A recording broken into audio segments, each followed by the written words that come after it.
नीति वचन अध्याय 11। प्रभु उन व्यापारियों से घृणा करता है जो झूठे नाप तोल रखते हैं, पर वह सच्चे खरे बाट से प्रसन्न होता है। जब मनुष्य अभिमान करता है तब अभिमान के साथ अपमान आता है, परंतु बुद्धिमान व्यक्ति में नम्रता होती है। निष्कपट मनुष्य का मार्गदर्शन उसकी निष्कपटता करती है, परंतु कपटी व्यक्ति अपने कपट के कारण स्वयं नष्ट हो जाता है। मृत्यु के दिन धन किसी काम का नहीं आता, किंतु मनुष्य की धार्मिकता उसको मृत्यु से बचाती है।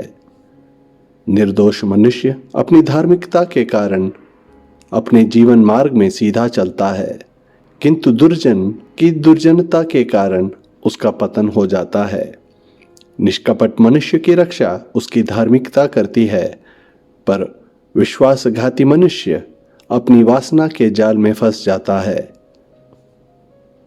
दुर्जन की मृत्यु के साथ उसकी आशा भी मर जाती है।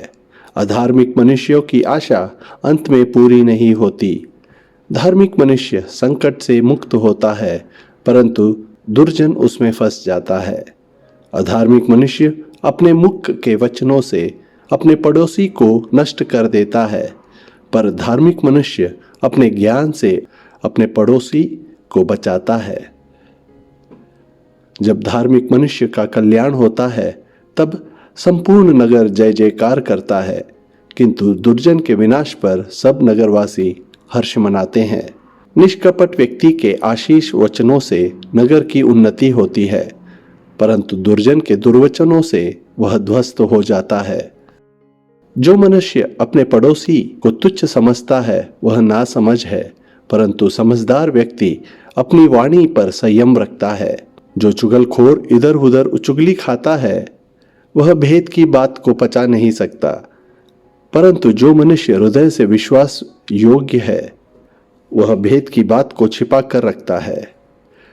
पथ प्रदर्शन के अभाव में कौम का पतन हो जाता है, पर यदि उचित परामर्श देने वाले मंत्री बहुत हो तो राष्ट्र सुरक्षित रहता है। जो मनुष्य किसी अजनबी की जमानत लेता है वह हानि उठाता है। जमानत लेने वाले के दायित्व से 10 कदम दूर रहने वाला झंझटों से बचा रहता है।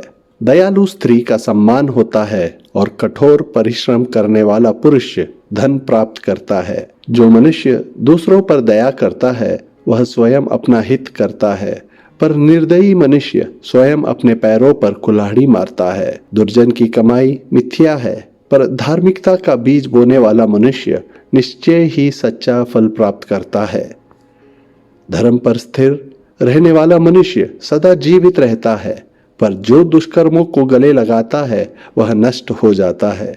जिसके हृदय में कुटिलता निवास करती है उसे प्रभु घृणा करता है, पर वह निष्कपट मार्ग पर चलने वाले से प्रसन्न होता है। निश्चय जानो, प्रभु दुर्जन को अवश्य दंड देगा, किंतु धार्मिक मनुष्य का अनिष्ट ना होगा। यदि सुंदर स्त्री में विवेक नहीं है तो वह सूअर के तूथन में सोने की नथ के समान है।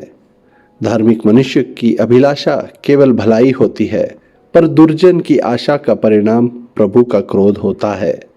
मुक्त हृदय से लुटाने वाला मनुष्य धनवान होता है, पर जो मनुष्य जितना देना चाहिए उतना नहीं देता वह अभावग्रस्त हो जाता है। उदारता से देने वाला मनुष्य संपन्न होता है। दूसरों के खेत को सींचने वाले किसान की भूमि भी सींची जाती है। अनाज के जमाखोर लोगों को लोग कोसते हैं, पर जो व्यापारी अपना अनाज जनता को बेच देता है उसको लोग आशीर्वाद देते हैं। जो भलाई करने के लिए सदा प्रयत्न करता है वह मनुष्य और परमेश्वर दोनों की कृपा प्राप्त करता है, पर जो बुराई की तलाश में रहता है उसको बुराई ही मिलती है। अपनी धन संपत्ति पर भरोसा करने वाला सूखे पत्तों के समान झड़ जाता है, पर धार्मिक मनुष्य नए पत्ते के समान लहलहाता है। जो मनुष्य अपने परिवार को दुख देता है उसकी धन संपत्ति नष्ट हो जाती है, और वह मूर्ख मनुष्य बुद्धिमान का गुलाम बन जाता है। धार्मिक व्यक्ति का आचरण का फल है जीवन वृक्ष, पर दुष्कर्मी के कार्य का फल है हिंसा। यदि धार्मिक को पृथ्वी पर ही उसके आचरण का प्रतिफल मिल जाता है तो फिर दुर्जन और पापी को क्यों नहीं मिलेगा।